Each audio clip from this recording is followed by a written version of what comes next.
Well, hello. It's time for The Lord of the Rings, The Return of the King, and this one is Shelob's Lair, which was a request on YouTube. And I'm glad I did it. It was very laborious to put together, I have to say. And there's so many doublings that it almost works out that you could just reduce everything onto about 4 staves anyway, which is kind of how Howard Shaw actually wrote it. So it's sort of a weird sort of backwards exercise, but there we go. But I just thought it was good to do because it's nice to get sort of a slightly more less tonal cue from Howard Shaw. Again, it's very, very different from the sort of non-tonal, atonal music that John Williams writes. It's not necessarily based on modality or different modalities particularly. Like octatonic scales, hexatonic scales, Hungarian minor things, and that, what have you. So it's more motivic in the sense that things are developed from, I guess, a sort of 8-note figure, which, although is called the figure, actually only appears once.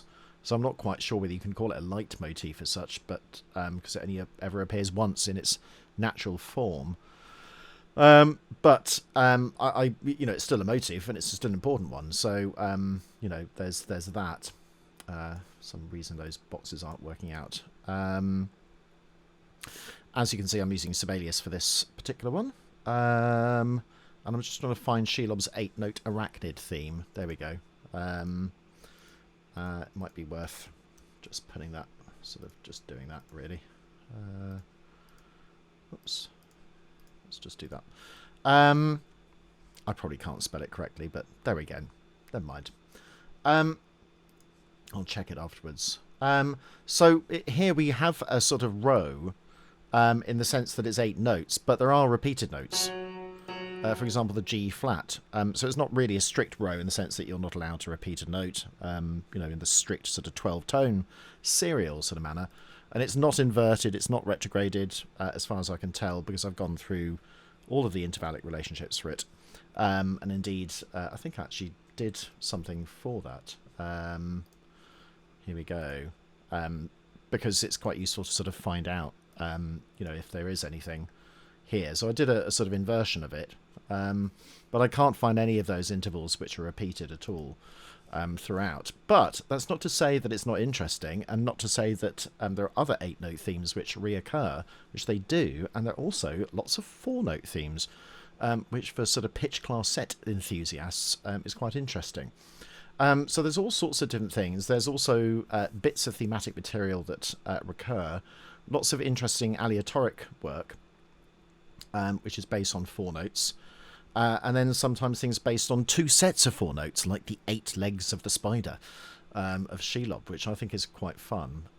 We've also got little bits of octatonicism as well, also whole tone sets, and various other sort of, one polychord, which is a 6Z19B, which are 2 monochords, a semitone of part. I think there's another one in there as well, 6Z29, B major over A.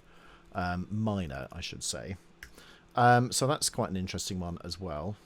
So that's kind of that. Obviously, it's a lot of work. You can see how long it is. It's 251 bars long. There's a strange bar numbering thing that goes on after this 7 seconds general pause. And there's a little bit of music which is missing because it wasn't included in the film. So I've kind of not written it out because I couldn't really orally dictate it in time for the video. It would have taken quite a while to do that, especially because it's all atonal and aleatoric as well. So without further ado, let's begin. So we start here with, what is this place? And Frodo's been sort of lulled and lured by Gollum, Smeagol, into Shelob's lair.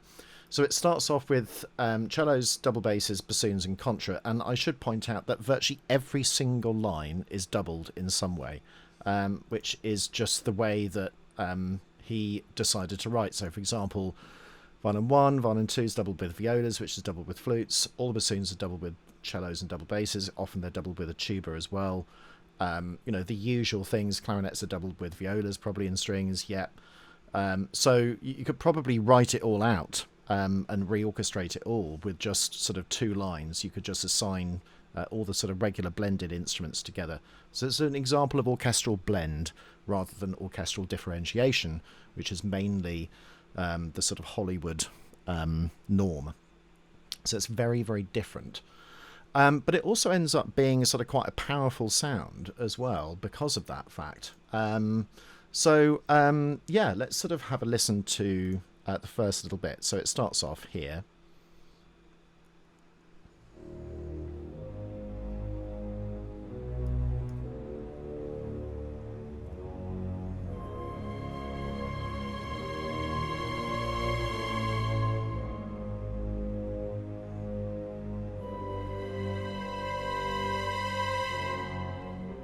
So we're here now.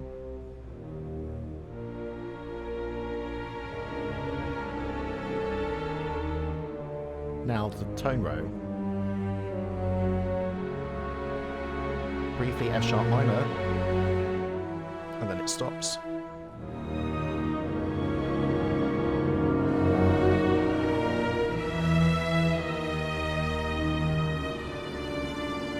And then it goes into a big sort of aleatoric chord.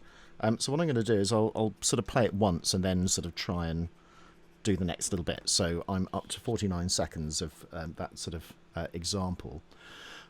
So the initial row here, or the sort of the let's call it the bass melody, is interesting because it foreshadows something else in bar 31, which is here.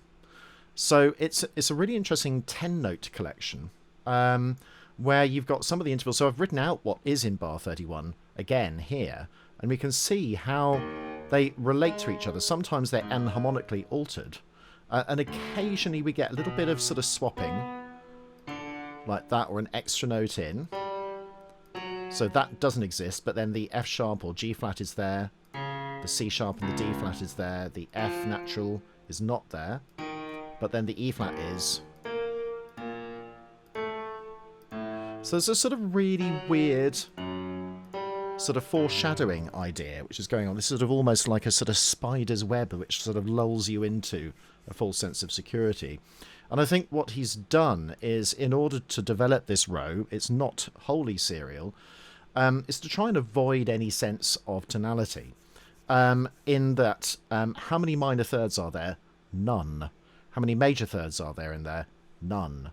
We've got perfect fourths, augmented second, major sixths, that's the only sort of tonal bit, diminished fourth, perfect fourth, major second, perfect fifth, minor second, minor second, minor second, minor second, augmented fourth, major sixth, perfect fifth, major sixth. So he's quite careful to avoid any sort of obvious triadic outline like that. I will put the view on the keyboard as well, just so we got that. So there's very few things a third apart, because of course that gives you tonality. So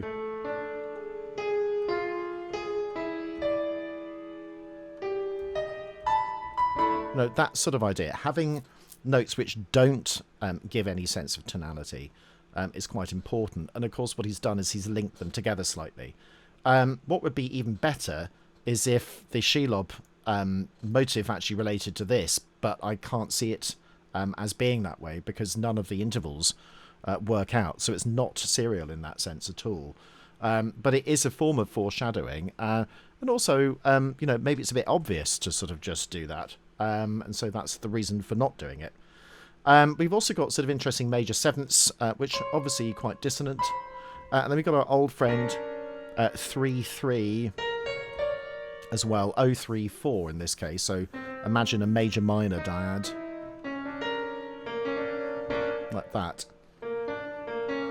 which reappears in different guises, and 3-3 is a sort of common Hollywood sort of atonal chord really. The other one is 3-5, the Viennese trichord as well. And you can do all of this if you're interested, which hopefully some of you are, by just sort of using one of these sort of pitch class set sort of things. So if I go 0-3-4, type it in, we get set 3-3. So then we can also go, what's set 3-5, 0-1-6, or 0-5-6 is the other one as well.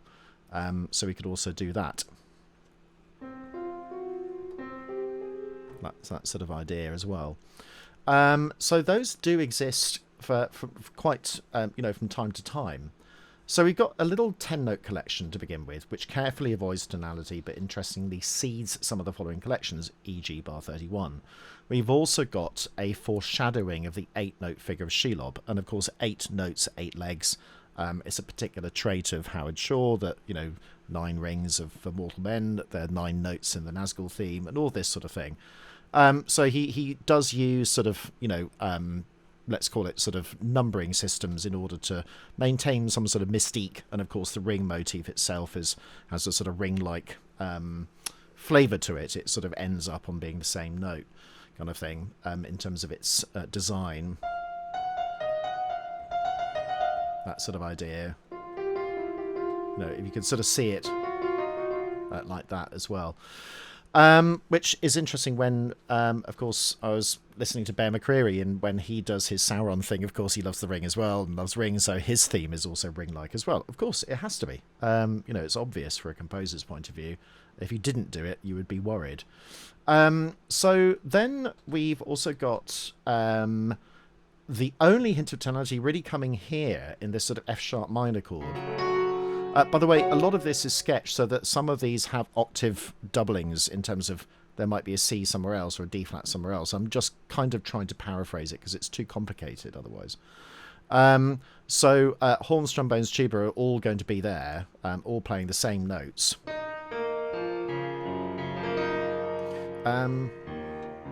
So we do get this sort of really weird sense of sometimes tonality sort of invading this particular thing.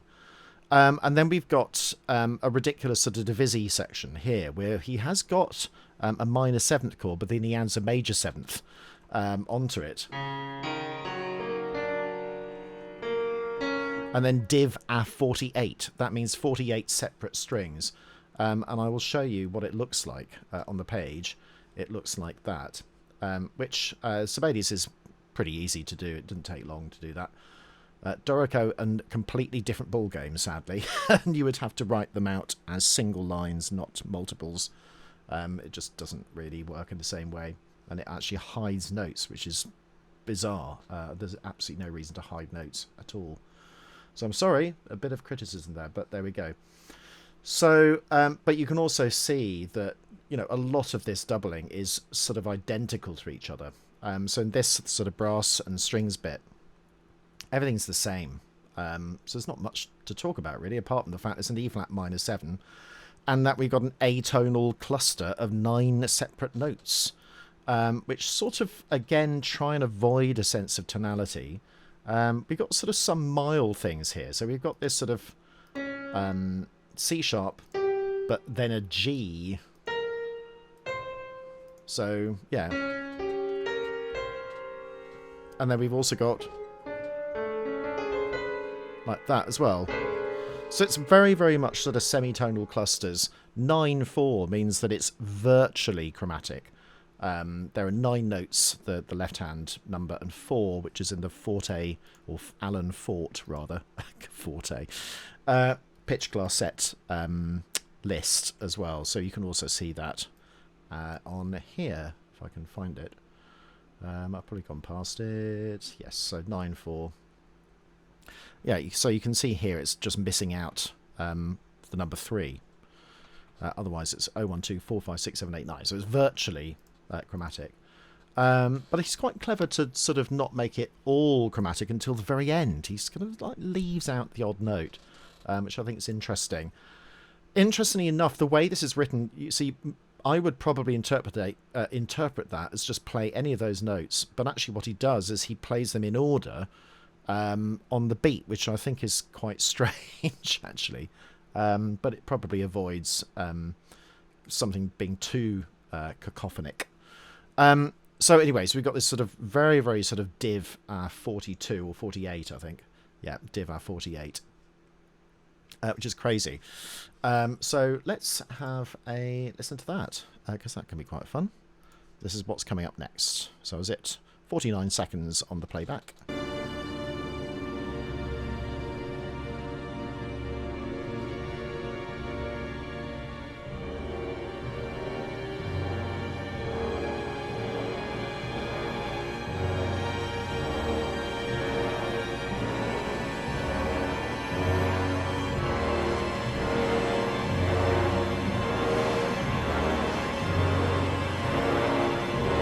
Sort of roughly around here.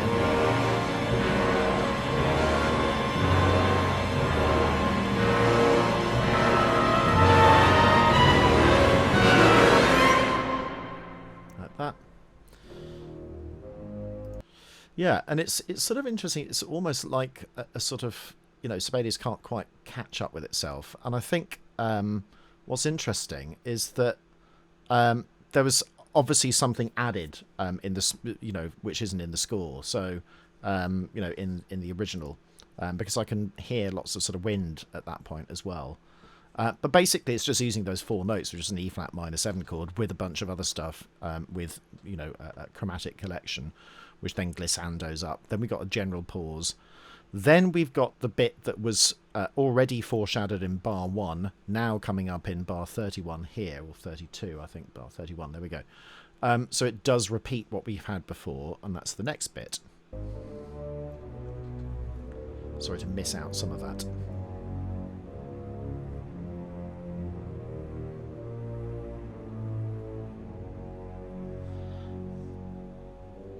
Then we've got Finest Viola Flute over Coranglais with a 3-1, just a chromatic set. 3-3, dyad, also 15.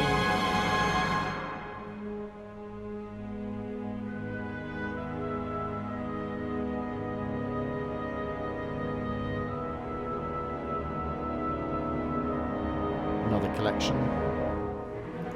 So in terms of what's going on here, you know, he's done this other 10-note collection.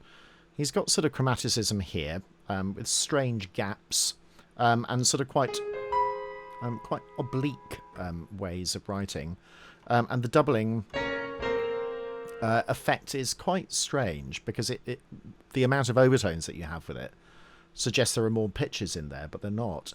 And then he sort of changes things. So some of this, for example, relates to the bottom note of those.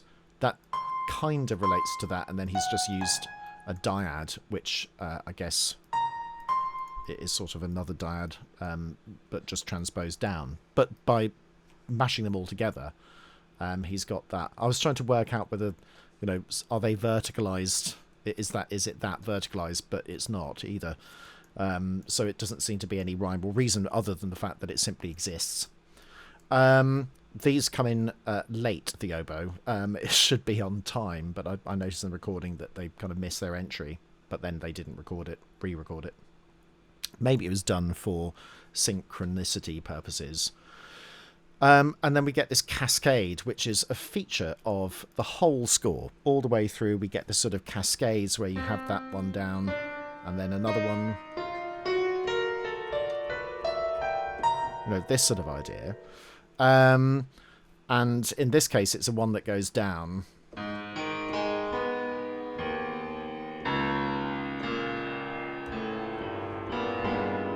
Like that. So we get a sort of 6Z28.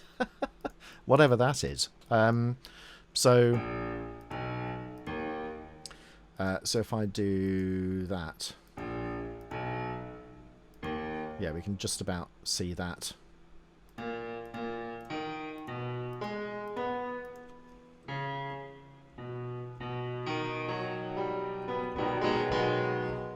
Yes, sorry, trying to play all of those right notes. It's quite difficult to see because, of course, they've got lots of sort of accidentals on them. So that's an A sharp, B. So A sharp, B, D sharp, G sharp, B. Like that. And then various other... and then a C natural as well.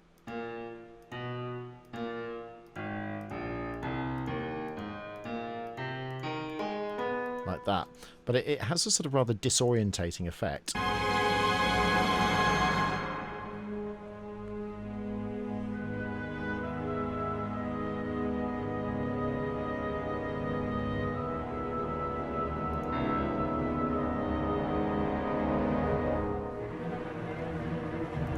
Right, and now we get the sort of little tremolo stuff. So this is all low wind, all trombones, tuba, viola, cello, double bass.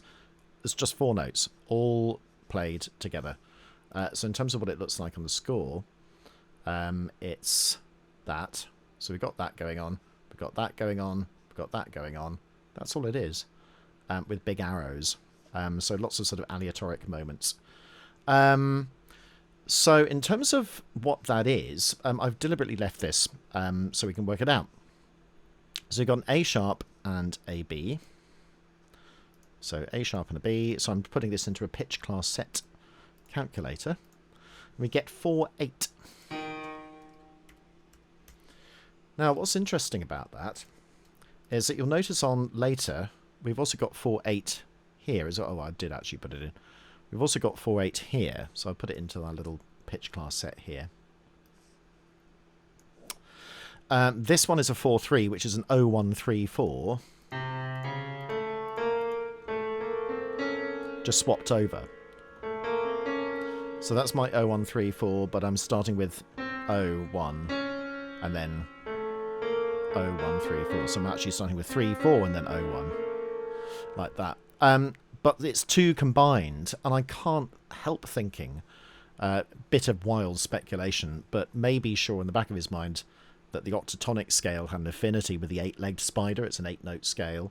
There are also 2 sets of 4 notes which sort of juxtapose each other, little, almost like sort of appendages, like legs. And I wonder whether that was deliberate. And also we've got 8 iterations of D sharp on the timpani as well. Don't know why there's a big I there. There we go. Timp. Maybe it was something that he thought of. It wouldn't be surprising if that was the case. So we get this very disorientating type of sound.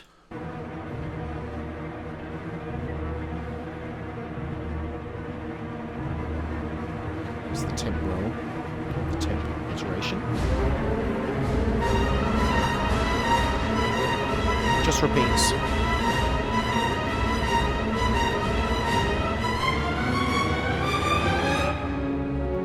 So here it's exactly the same. It just sequences up, maintaining all the sets, the same sets. They're just up a semitone each time. So in fact, actually, that one's up a tone and then up another tone. Yeah, just maintaining the same pitches. So remember 4/8 and 4/3. So 4/8 will come back again. That's an important facet of what's going on.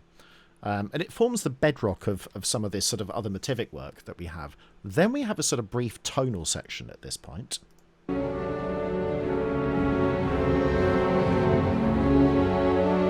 Which sounds almost identical to Rachmaninoff's Isle of the Dead. Let's try and put that up. It just...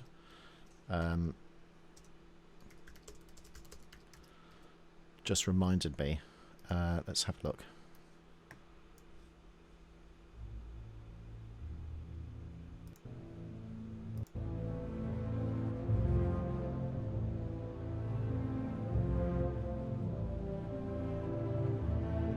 Anyway, it's just very similar, that's all.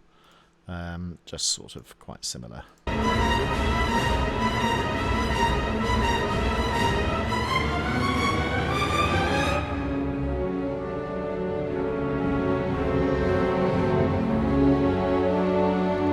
And this is another thing that he does, is he uses these sort of auxiliary notes. Like that, as well as cascades. So he'll have this sort of pedal tone, which he then adds to stuff. The other way of doing it is, of course, this sort of idea, building up big chords and sustains as well. A sort of, I'm trying to think of the right word for it. It will come back to me.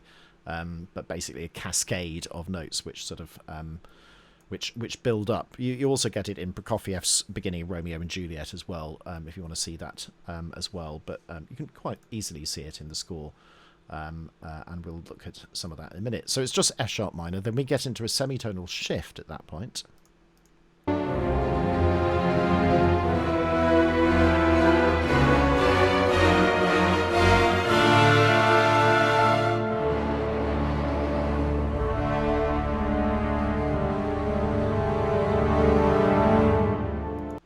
And then I'll stop it there. So an interesting little passage here, sort of, again, a sort of little modular idea.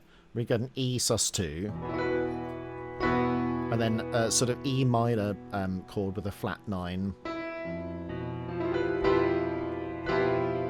And then sort of another add 9, which he loves these sort of add 9, add 2s. And then...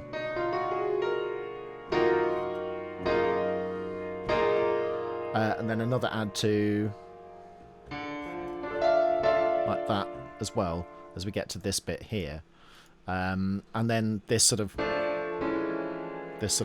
2 sort of chords, which you do hear actually, with a little growl as well in the trombones. So that is, what is it, bar 69 at that point. Could probably just go to it here. Yes. So yeah, in terms of how things look on the page, everything's doubled up here, so just look at the strings.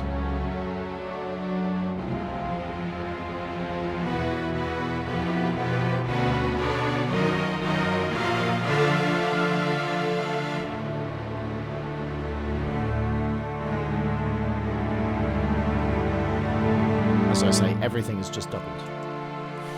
So you just need to look at the strings, and it's exactly the same everywhere else. Very different, very, very different from the sort of the usual Hollywood stuff. And again, it was a conscious decision. Howard Shore's spoken about that many times. It's not all. It's not necessarily a feature of all of his music. It's just in specifically this one.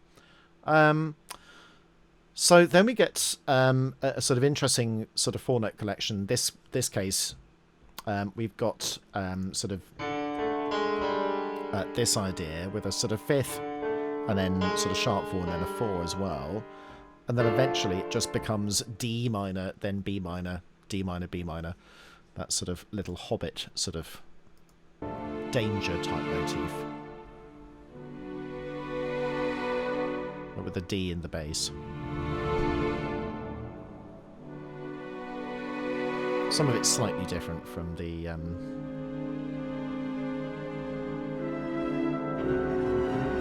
So here we've got whole tone.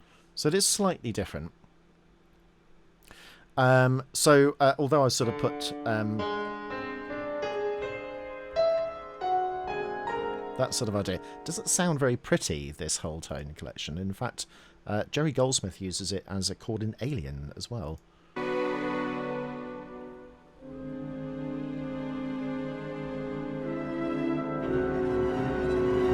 So 4/8 again.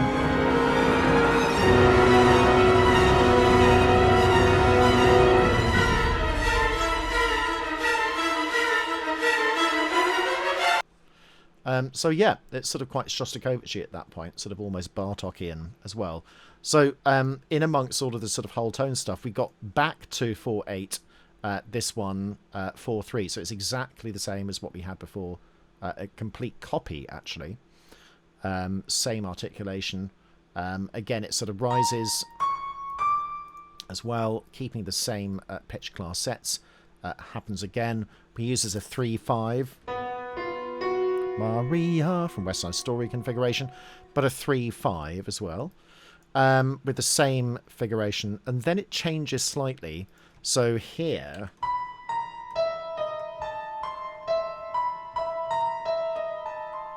we've actually got a 6-note collection, which is virtually chromatic, but then also we've got a different collection here,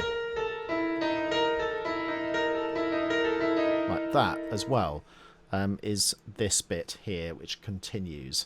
So let's go into that. Whole tone, 3/5, Maria.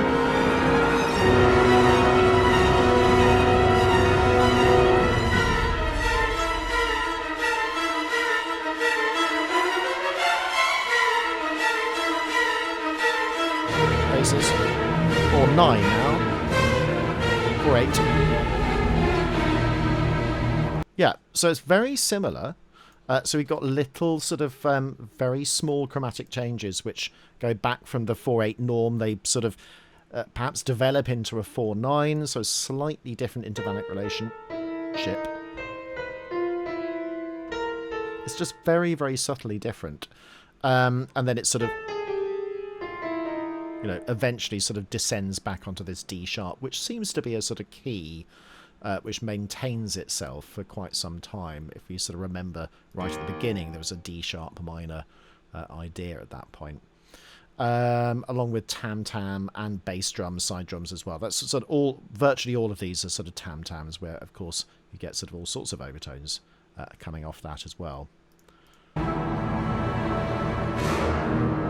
So now we've got, interesting, the chord 4/9 verticalised in a chord here. Again, lots and lots of octave doublings at bar 100. If we go to here, you can see all of them. So that's just that, but repeated up, and that's exactly the same as that. So as you see, it's always virtually identical to each other. It's very rare that you get a brass part doing something different from whatever the strings are doing at that point. So verticalization, then we get some no chords and sort of sixths and major sevenths, and sort of random other notes as well.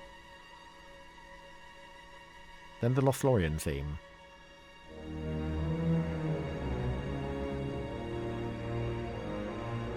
So loosely D sharp minor.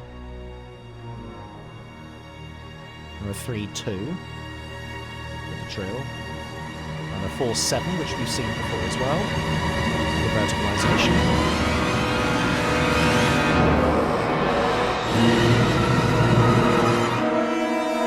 So 4/8 again, the same chords.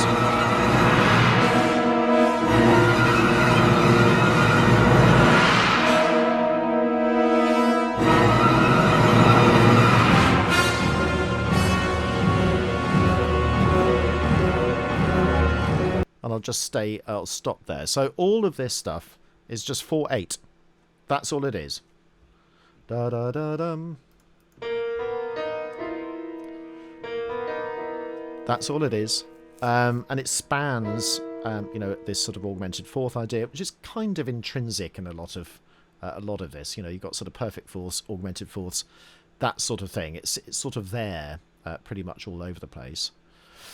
But it sounds far more complicated than it really is. It's actually, that is the same chord as that, for example. Again, it's just all doubled, piano, horns, trombones and tuba. That's violin, viola, clarinet, oboe, flute, piccolo. In other words, all the wind and strings there and all the brass are there. So all the wind and strings are doing sort of all the sort of fiddly stuff, and the fodder and the meat is all in the brass. Let's just listen to that little once more for the effect.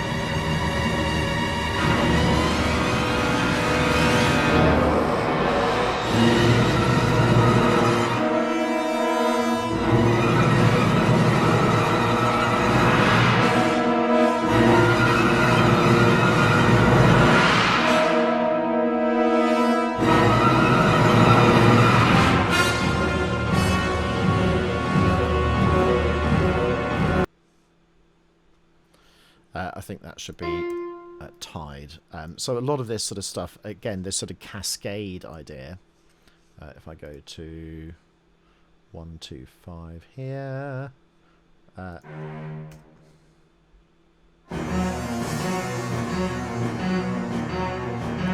it's very different on Note Performer, doesn't it?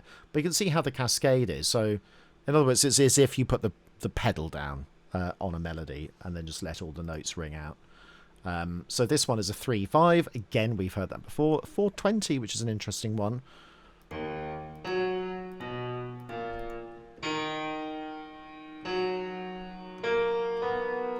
So here we got a minor chord with a flat 6. So it's sort of a typical Hollywood one there, but it doesn't sound like it at that point at all.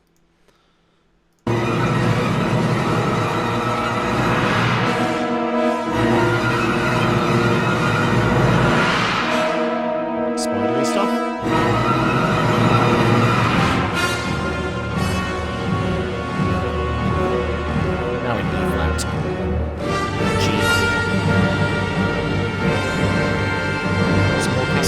bits.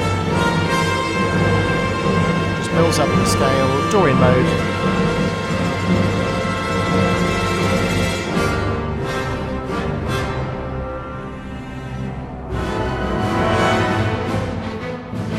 Yeah, interesting. So we almost missed that sort of wonderful polychord at that point because it's so short. And then we just have G minor, C sus2, G minor, C sus2. It's just all that is. And then a sort of wonderful chord like that, sort of A minor with a B major.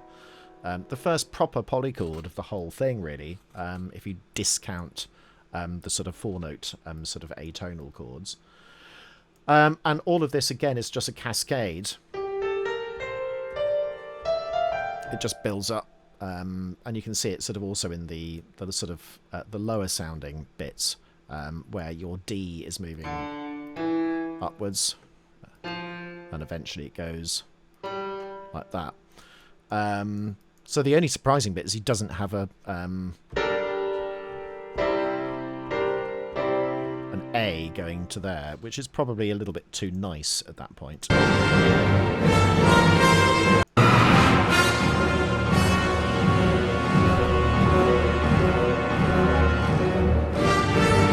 This is the G minor bit.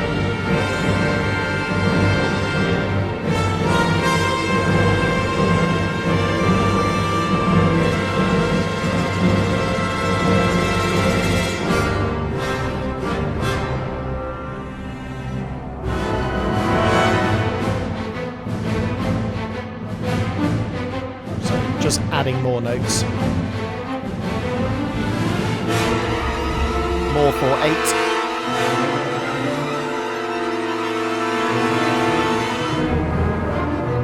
So yeah, so at this point, just scaling.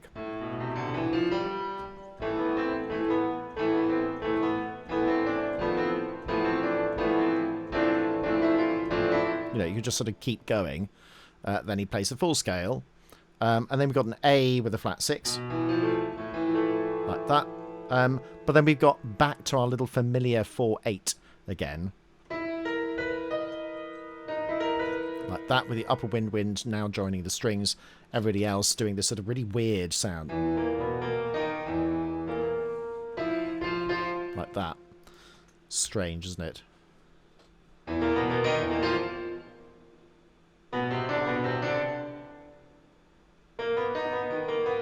Like that. With sort of some of the sets that we've heard before. So 4/8 we've heard before because it's all over the place. Remember, 4/8. 3/5 we heard before, that's the Maria 3-note figure. And then all of these sort of like added note chords as well. So occasionally a flat 6, now an add 2. But it sounds pretty complex when you put it all together because it's all doubled.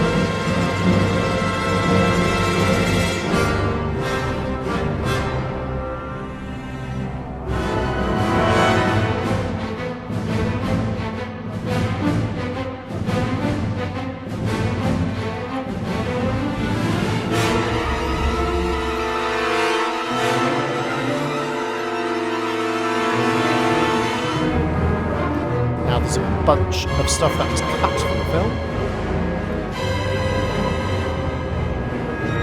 film. But basically it's similar to what we had before. All of this sort of stuff right from the very, very beginning. And I think it's probably going to be based on whatever that was. Almost certainly, but I didn't have time to orally dictate it, I'm afraid. So I apologise for that bit. So...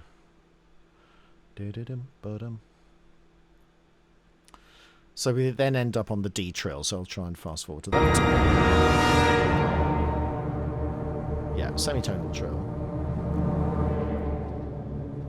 Now a semitonal shift. Yeah, that was Shelob's 8-note arachnid theme. So I said see page 90 in Doug Adams's book of Lord of the Rings. So it's an amazing book. It's quite heavy, actually, if you buy it. A comprehensive account of Howard Shore's scores, the music of the Lord of the Rings films. And it's on page 90, where he talks about Shelob. He talks about Shelob. And there's another section later on when he goes chronologically in the film as well, which describes exactly pretty much what I'm doing here. I've just put all the notes in. Essentially, that's the only thing I've added. So here we've got an interesting sort of case where we've got this 8-note non-serial theme, but it's very angular, like that, amongst F sharp minor, like that. It's a really interesting thing, and then we got an echo of it, but it's basically sort of, you know, major seconds, minor seconds, major second, minor second, minor second, which is similar to what we had right at the very, very beginning.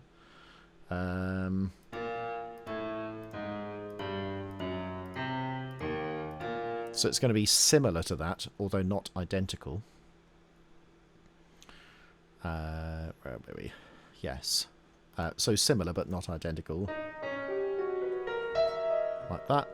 And then it goes into this sort of chimes, like this sort of idea. We've also got little bits of 3/2. So the smaller the note, the more semitones there are in it. Sorry, the smaller the number on the right, the more semitones there are. So that would be 3/1. That has a major second and 2 minor seconds in it for 3/2.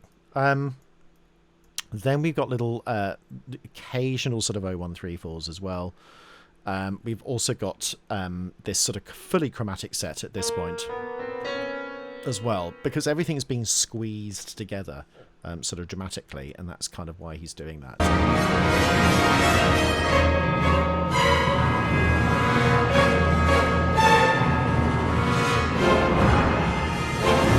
4/4.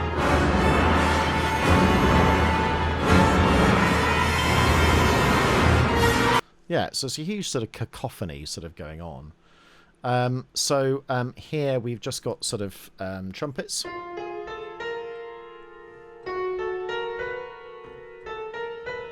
This sort of idea of sort of little clusters. We've also got an alpha chord. Like that. Which is sort of in amongst the sort of E flat pedal at that point, but again, tonality sort of somewhat obliterated by that.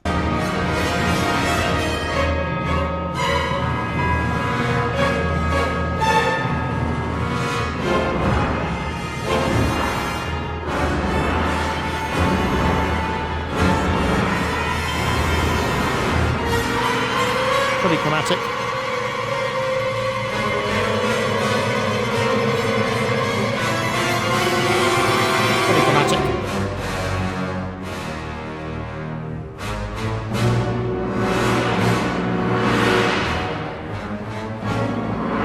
Octatonic. Not octatonic, now octatonic.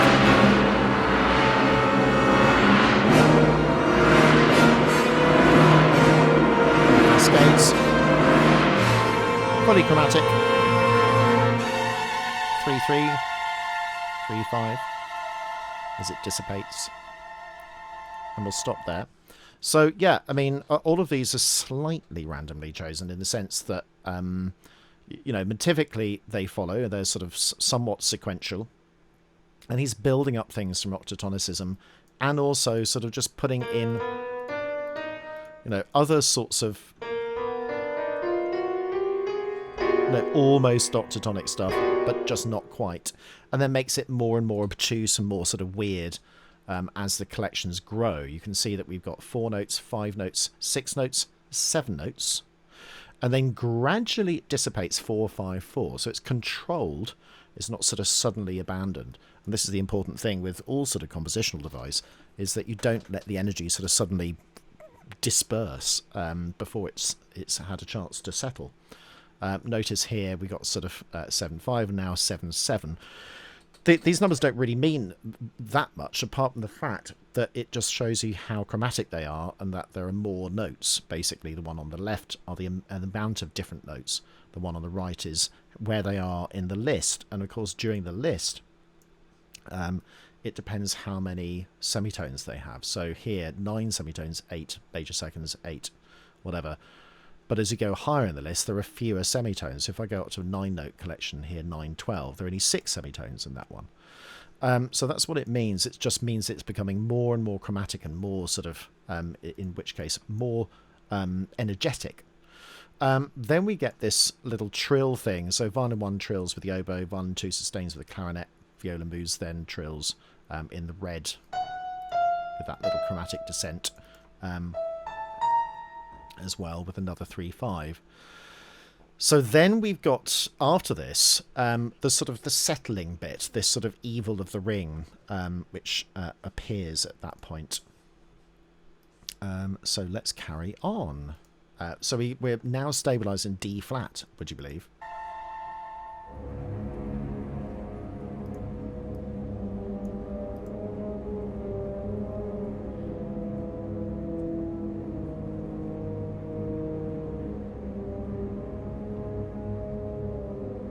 Remember, the ring wants to go back to its master. It's sort of, you know, causing all of this to happen. But there is now an opposing force against it, which is the Lothlorien tune. Now we have another semitonal shift. Just lots of scale notes.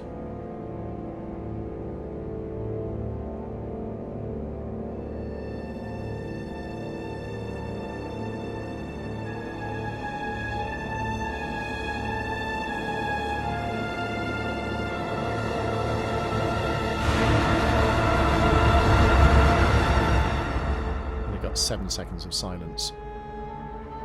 Which basically that cor anglais is just doing the same sort of thing. Then it reappears here. A flat minor with an add 9, B minor, C minor, D minor, E. Now that's interesting because that little sort of move is an interesting one because it reappears at the end of the second film, I think, and it kind of makes a comeback here. It's not sort of catalogued as anything, as far as I can tell, but it definitely is something that sort of works. And also these sort of chords which simply go up.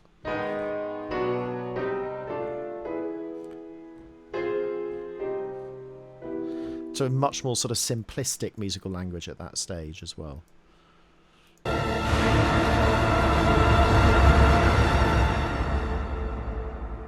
D flat. Sorry, we're there, so it's not here.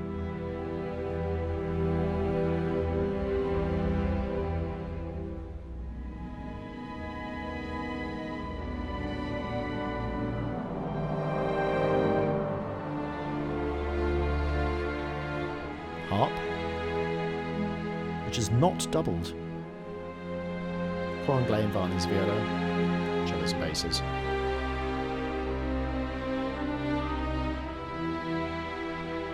Violin 1 cuts out.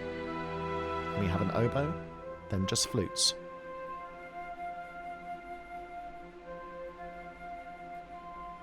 Not sure why that's in a smaller thing. There we go. Another choir come in.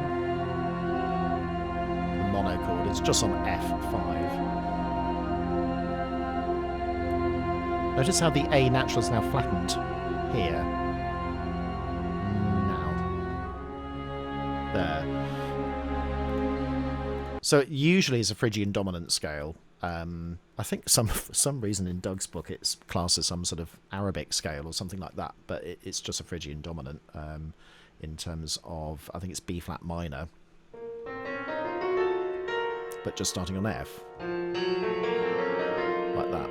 So Phrygian dominant scale, but this time it's A flat as well, so it actually just becomes Phrygian.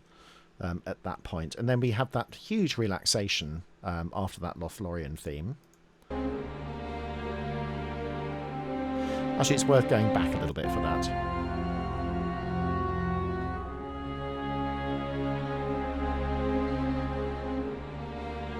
G minor. It's G with a D. Now a little ray of sunshine. And then it stops, sadly. So in the rest of the film, we've got sort of horns and double basses playing. and then F sharp.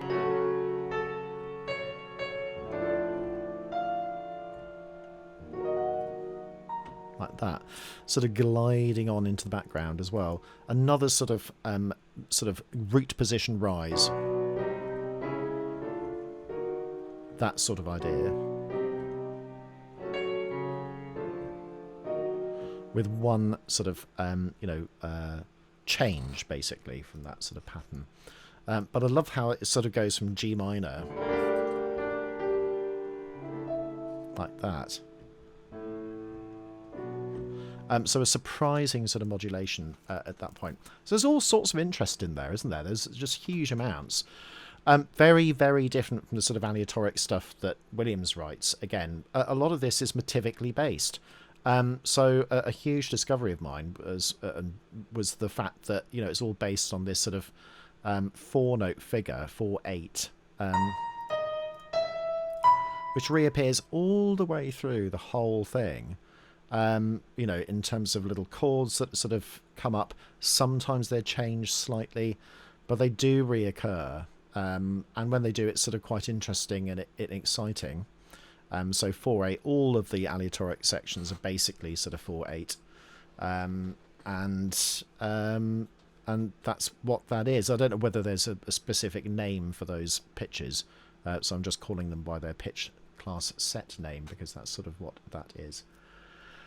It's different from the motive as well, so it's not related. That 4/8 doesn't come from here, which is interesting, because of course you would have thought, well, that's a bit strange, but it should do, but I can't see it at this point. So I'll try and put those pitches in. So A flat, G, G flat, D flat, B, B flat, G flat we've already had, and then E.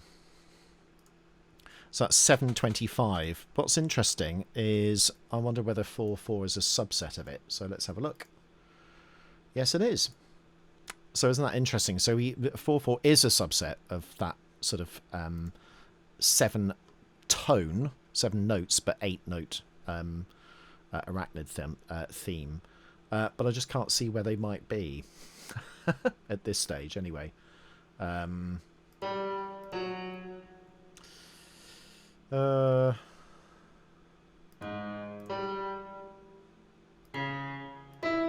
Possibly there, I'm not sure. I don't think that works really. We'd have to sort of do some sort of convoluted dissection if that was the case. But I'm sure there is something in it. I guess 725, 0, 2, 3, 4, 6, 7, 9, 0, 2, 3, 4, 6, 7, 9. Let's just write that down. 0, 2, 3, 4, 6, 7, 9. So that's its prime form. So now if we go to 4/4, what's 4/4's prime 9? 0, 1, 2, 5.